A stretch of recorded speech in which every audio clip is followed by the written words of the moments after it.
A'udzubillahi minasyaitonirrajim. Bismillahirrahmanirrahim. Assalamualaikum warahmatullahi wabarakatuh.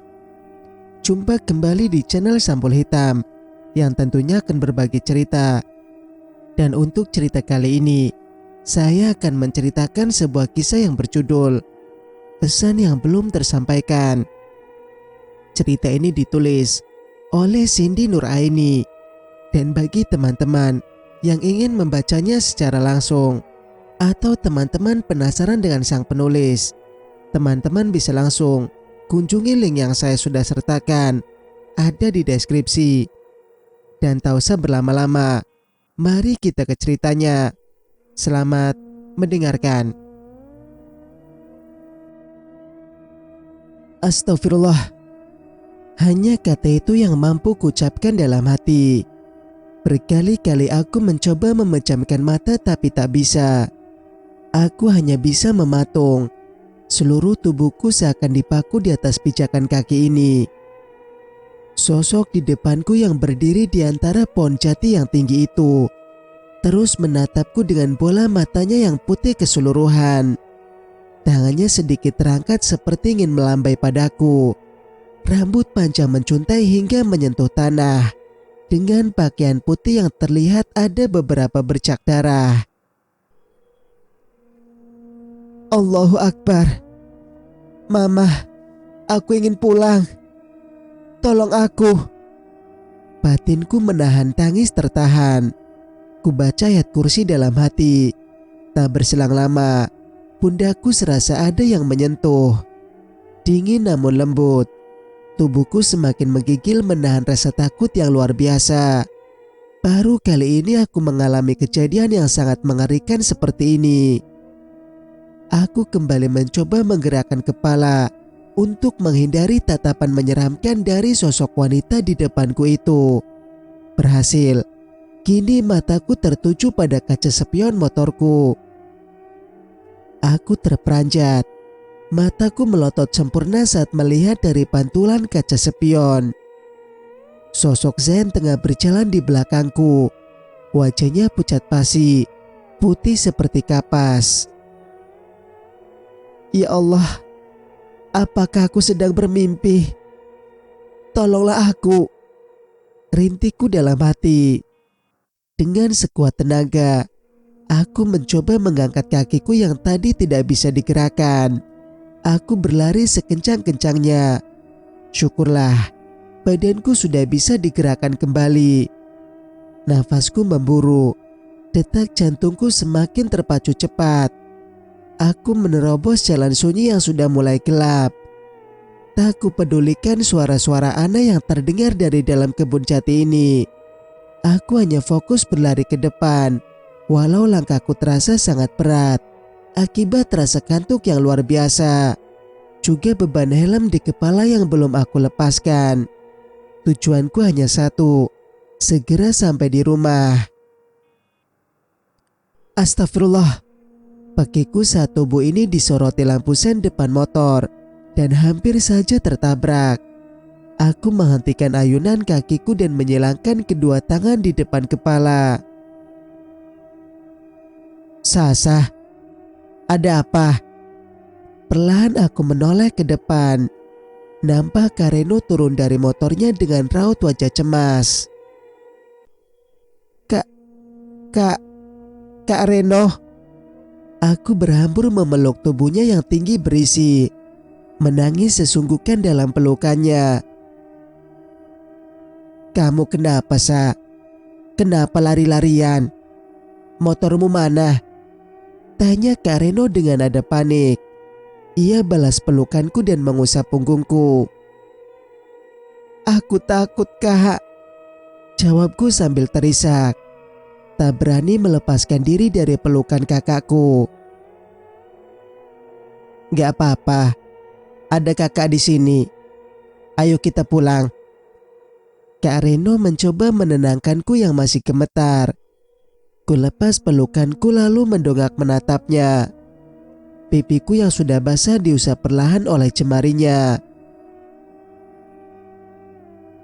Kak, motorku mogok di sana. Tadi aku mau coba hubungi kakak atau mama, tapi gak ada sinyal. Lirikku masih dengan nafas yang tersendat. Pantas saja. Tadi kakak hubungi kamu gak bisa. Mana cemas kamu belum pulang. Dan nomormu tidak bisa dihubungi. Karena itu mama nyuruh kakak nyusul kamu ke rumah Bu Santi. Ketemu di sini. Terus tadi kamu kenapa lari-lari? Aku takut. Tadi itu ada... Belum sempat aku melanjutkan ucapanku, tiba-tiba angin berhembus sangat kencang dan tercium bau anyir yang sangat menyengat menusuk hidung.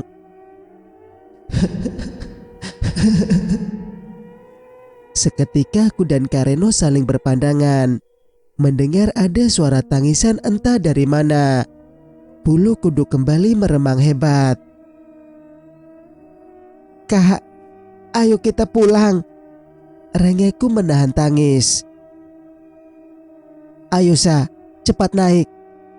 Kami segera naik ke atas motor. Dengan sigap Kak Reno memutar balik motornya, lalu menancap gas kencang. Suara tangisan itu masih terdengar, seolah mengikuti kami. Kak Reno semakin kencang melajukan motornya. Allahu Akbar. Awas Kak. Aku melihat ada sesuatu yang melintas di depan motor Kak Reno. Dengan cepat Kak Reno menghindarinya.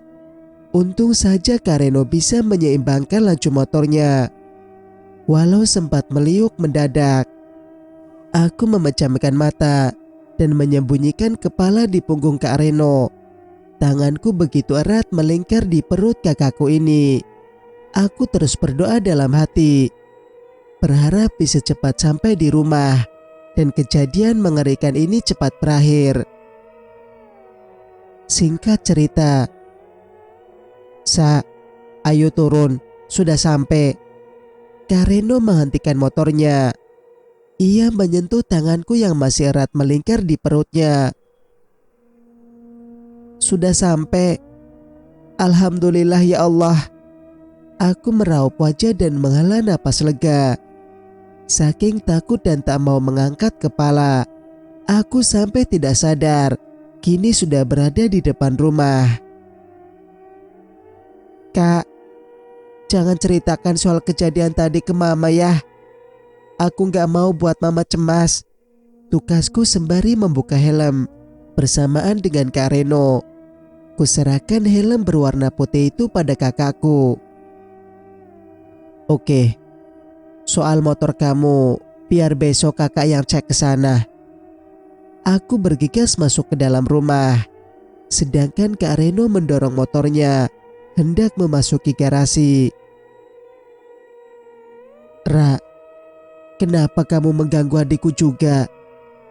Aku berbalik badan, mengerutkan dahi mendengar ucapan Kak Reno barusan. Apa maksudnya? Ingin rasanya aku menanyakan langsung pada Kak Reno, namun rasa lelahku lebih mendominasi daripada rasa penasaranku. Kak Reno juga pasti sangat lelah. Mungkin aku juga salah dengar. Sekarang yang ada dalam benakku hanya ingin membersihkan badan, sholat, lalu merebahkan diri di tempat tidur. Ya Allah Sa, kamu kemana aja baru pulang? Bikin mama khawatir aja. Baru saja masuk, mama langsung menghambur memelukku. Ia tampak begitu khawatir. Maaf mah, tadi motornya mogok, terus HP Sasa mati. Sekarang motornya masih di bengkel. Untung ada Kak Reno nyusulin. Timpalku berbohong. Aku berusaha menyembunyikan ketakutan yang tadi menguasai hatiku. Ku coba menyunggingkan senyum untuk meyakinkan mama bahwa aku baik-baik saja. Ini mah uang dari Bu Santi. Tak lupa ku serahkan uang yang tadi ku terima dari Bu Santi. Setelah membuka dompet dari dalam saku celana, karena aku memang jarang membawa tas. Makasih ya nak. Ya sudah, kamu mandi, sholat terus makan ya. Mama mengusap lembut pipiku. Aku hanya mengangguk, lalu bergegas ke kamar. Singkat cerita, di mana aku? Aku mengedarkan pandangan ke sekeliling untuk memastikan diri ini tengah berada di mana. Namun rasanya tempat ini tak asing bagiku. Kulangkahkan kaki perlahan, seperti ada kabut di depan sana yang menghalau pandanganku. Aku memincingkan mata dan terus mengayunkan kaki. Tubuhku terasa begitu dingin.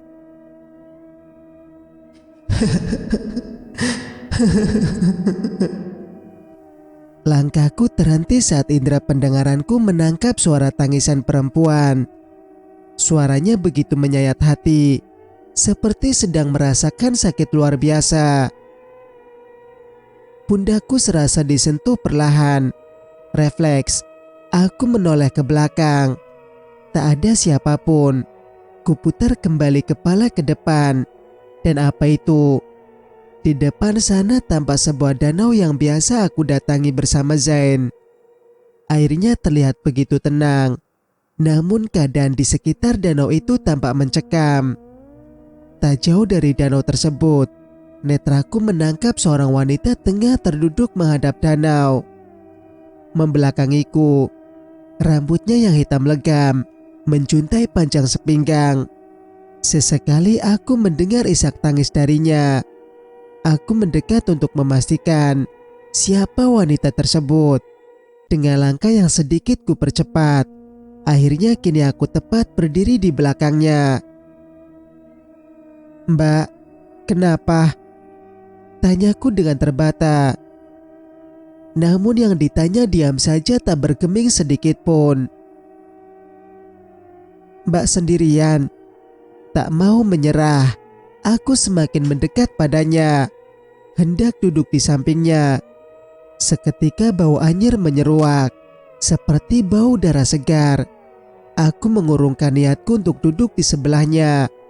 Walaupun kini posisiku sudah berada di samping kanan wanita itu, aku tidak bisa melihat wajahnya yang tertutup rambut panjangnya. Aku terhenyak mendengar suara dari dasar danau. Kuseret kaki mundur. Terlihat air danau yang tadi tenang, kini sedikit menggelembung. Seperti ada sesuatu yang bergerak dari dalam sana.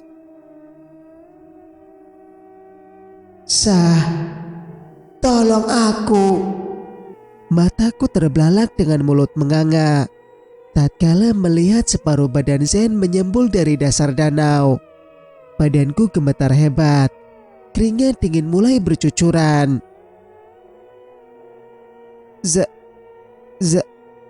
Zain. Lirihku menunjuk padanya, sedangkan satu tanganku menunjuk sebagian wajah. Hampir saja jantungku copot melihat semua ini. Tubuhku terjungkal ke belakang karena ada seseorang yang menarik tanganku dengan keras. Aku menoleh dan tubuhku gemetar kian hebat saat tatapanku beradu dengan mata wanita yang tengah duduk di tepi danau tadi. Ia sudah berdiri tepat di depan mataku, sembari mencekal lenganku. Tatapannya begitu nyalang, dengan bola mata yang putih menyeluruh. Wajahnya pucat pasi, namun dari dahinya mengucur darah yang menimbulkan bau anyir. Jangan. Lidahku terasa keluh, bibir serasa sulit untuk digerakkan. Tiba-tiba sosok itu menyeringai membuat bulu kuduku merinding hebat. Aku kembali mendengar panggilan lirih dari Zain. Saat hendak menoleh ke belakang, tanganku kembali ditarik lebih keras hingga aku meringis kesakitan. Cengkraman tangan itu terasa dingin, namun begitu kuat. Aku diseret seraya menahan rasa sakit di pergelangan tangan, berusaha berontak namun sia-sia. Aku membaca doa dalam hati. Nafasku sudah tersendat-sendat. Badanku terasa menggigil ketakutan, dan seketika wajah mengerikan wanita itu mendekat tepat di depan wajahku. Semakin dekat dan semakin memacu detak jantungku. Ah! Aku duduk terbangun dengan nafas memburu di atas tempat tidur. Kutelan saliva dengan berat, lalu melirik ke sekitar. Ternyata aku masih berada di kamar. Astagfirullah. Alhamdulillah, hanya mimpi. Aku menghembuskan nafas lega, bergegas keluar hendak mengambil air minum. Langkahku terhenti saat melewati kamar Kak Reno. Samar-samar aku mendengar suara Kak Reno seperti sedang meracau. Apa Kak Reno mengigau? Tanyaku dalam hati. Aku menempelkan telinga pada daun pintu kamar Kak Reno.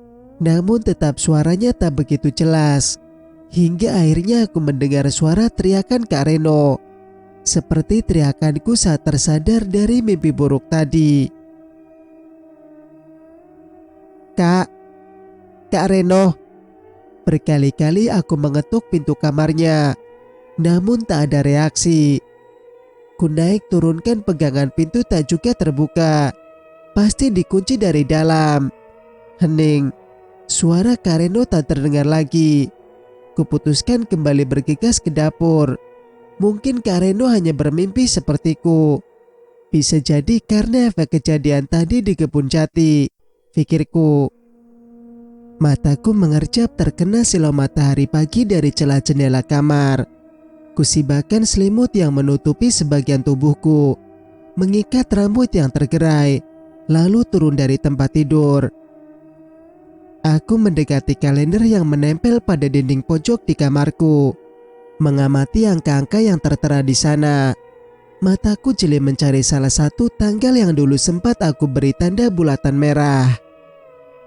1 bulan lagi, lirikku menatap sendu pada kertas bertuliskan angka-angka dan nama bulan itu. Ya, 1 bulan lagi aku masuk kuliah semester pertama. Hari pertamaku menyandang status mahasiswa. Namun sekarang aku tak seantusias dulu. Semangatku tiba-tiba saja mulai pupus semenjak kepergian Zain. Bagaimana tidak? Seharusnya kami bisa kuliah sama-sama, merencanakan niat ini jauh-jauh hari. Namun takdir berkehendak lain. Aku masih berkemungkinan bisa melanjutkan rencana dan cita-cita kami. Tapi Zain, sosok yang selalu memberiku semangat itu, mendadak pergi untuk selamanya. Rasanya sia-sia aku menunda masuk ke perguruan tinggi selama 1 tahun demi menunggu Zain agar bisa satu angkatan. Dan kenyataannya sekarang kami tetap tidak bisa melanjutkan menimba ilmu bersama. Seandainya kamu masih ada, Za, apa yang sebenarnya terjadi padamu? Tidak biasanya kamu pergi ke danau itu tanpa aku. Dengan siapa kamu saat itu? Ingin rasanya aku menangis meratapi kepergian Zain. Apakah kini perasaanku terhadap Zain sudah berubah? Lebih dari sekedar sahabat. Namun rasa itu terlambat kusadari setelah ia pergi dan tak mungkin lagi kembali. Aku menghapus air mata yang sudah membasahi pipi. Segera kubuka pintu yang sudah diketuk berulang kali. Lama banget sisa. Masih tidur kamu? Celetuk Kak Reno di depan pintu yang terlihat dongkol. Aku hanya menggaruk belakang telinga yang tak gatal sambil cengengesan. Habis sholat subuh, aku ketiduran lagi, Kak. Ditungguin mama sama papa tuh di ruang makan. Kak Reno berlalu pergi saja. Dengan cepat aku mengekori dia dari belakang, lalu mensejajarkan langkah kami. Kakak semalam kenapa teriak? Kakak mimpi ya? Tukasku yang sontak menghentikan langkah Kak Reno. Ia memandangku lekat, kemudian kembali berjalan tanpa menjawab pertanyaanku. Aku semalam juga mimpi, Kak. Lanjutku seraya kembali membututinya. Mimpi apa? Tanyanya datar. Aku mimpi melihat perempuan di tepi danau. Terus ada Zen yang... Cukup. Jangan sebut dia di depan kakak. Aku kaget mendengar bentakan Kak Reno yang memotong pembicaraanku. Lagi-lagi, Kak Reno marah setiap kali aku menyebut nama Zen. Ada apa ini? Aku semakin penasaran dibuatnya. Kak, ada apa dengan kakak dan Zen? Aku meraih tangan Kak Reno yang terlihat menegang. Ku coba tatap matanya tajam. Ia mendesah pelan seraya memalingkan muka. Jangan pernah menyebut nama dia di hadapanku. Dia sudah mati. Dengan kasar, Kak Reno menghempaskan genggaman tanganku. Ia berlalu pergi mempercepat langkahnya. Tak memperdulikan aku yang mematung heran dengan sikapnya. Apa sebenarnya yang terjadi? Apa ada hubungannya dengan sesuatu yang ingin dia sampaikan oleh Zen saat itu? Dan apa maksud kata-kata yang Kak Reno ucapkan kemarin setelah menjemputku dari kejadian mengerikan di kebun jati itu? Aku menghela nafas kasar. Rasa penasaran ini semakin memuncak. Cepat atau lambat, aku harus tahu kejadian yang sesungguhnya. Motor kamu masih di bengkel, Sa? Tanya Mama setelah meneguk segelas air putih usai menghabiskan sarapan paginya. Iya, Mah. Jawabku singkat, lalu menyendoki makanan ke dalam mulut.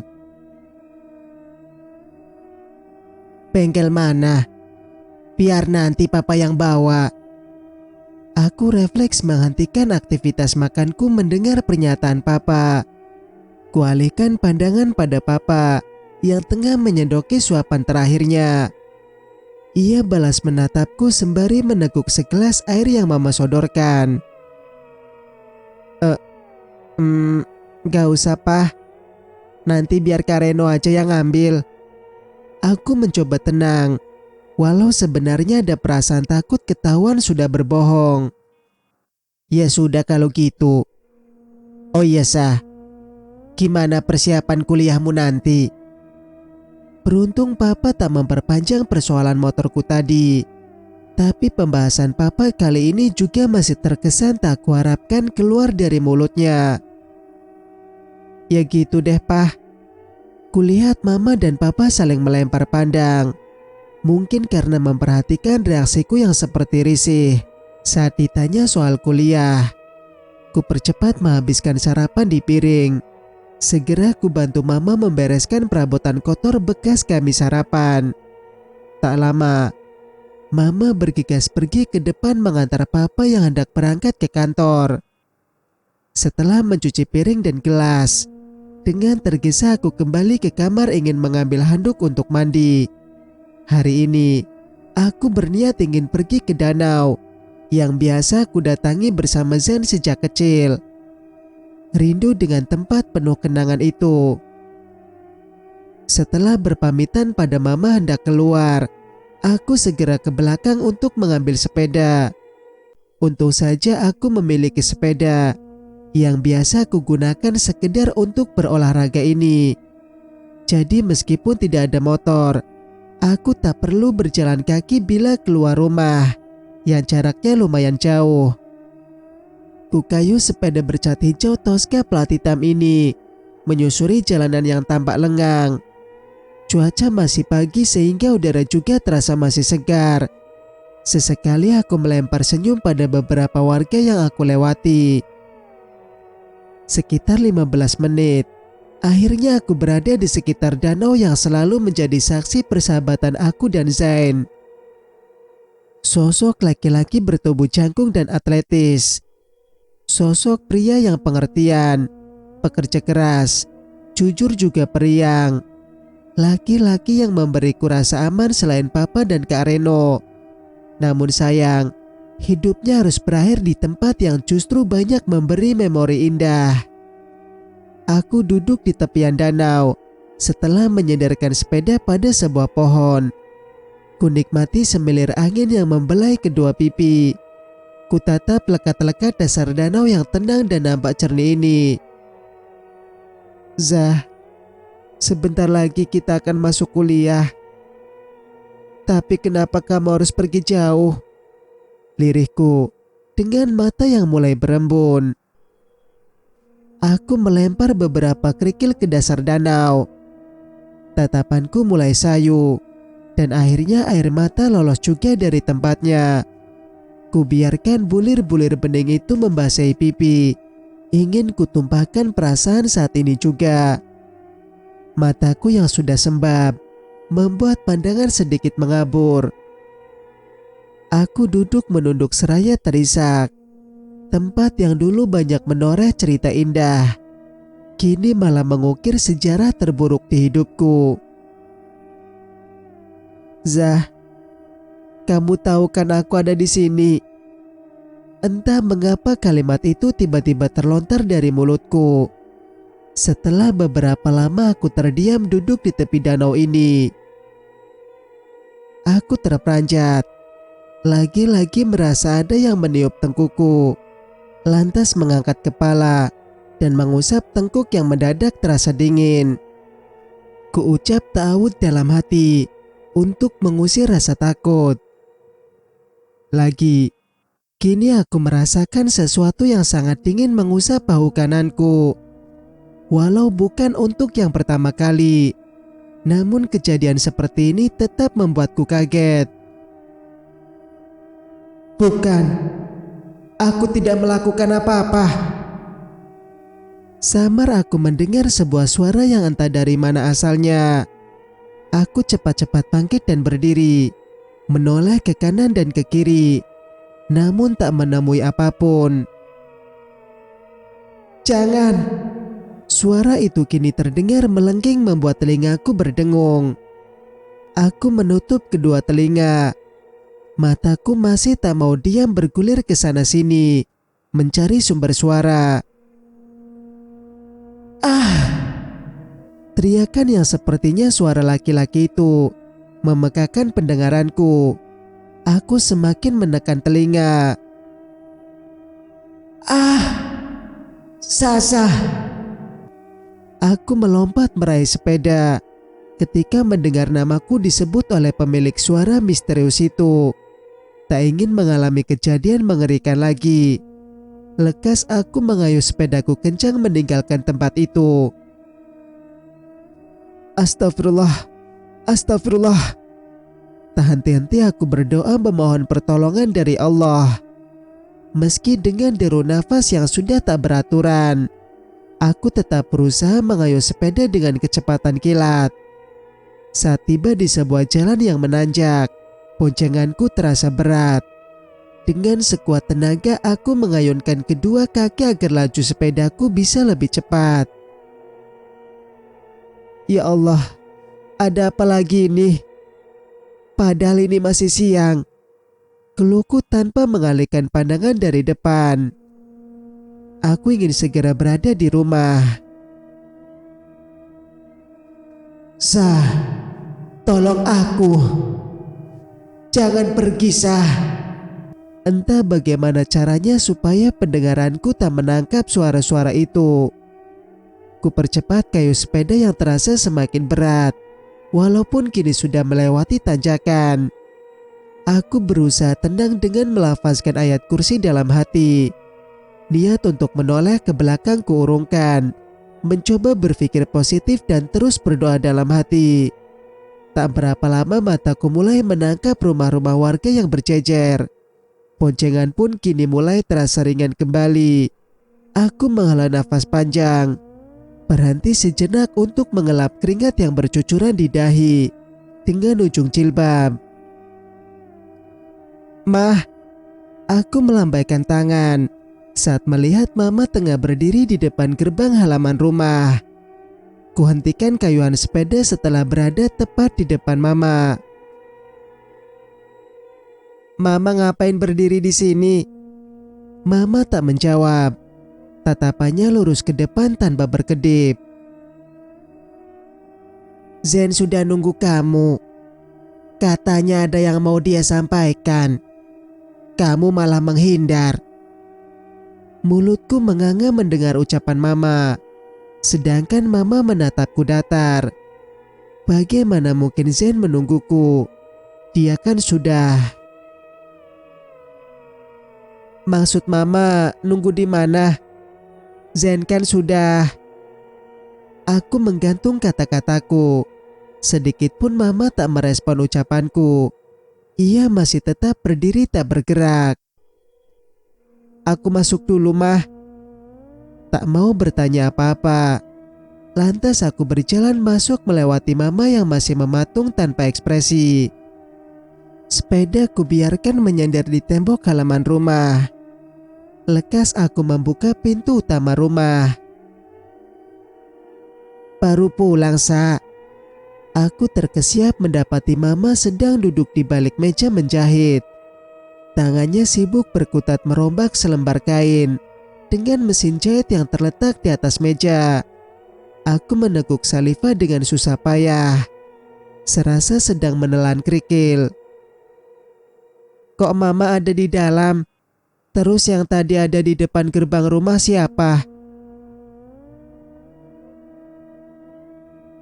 Cerita pun bersambung. Jika kalian suka dengan ceritanya, jangan lupa untuk like, komen, dan subscribe channel ini agar bisa mendengarkan cerita-cerita berikutnya. Wassalamualaikum warahmatullahi wabarakatuh.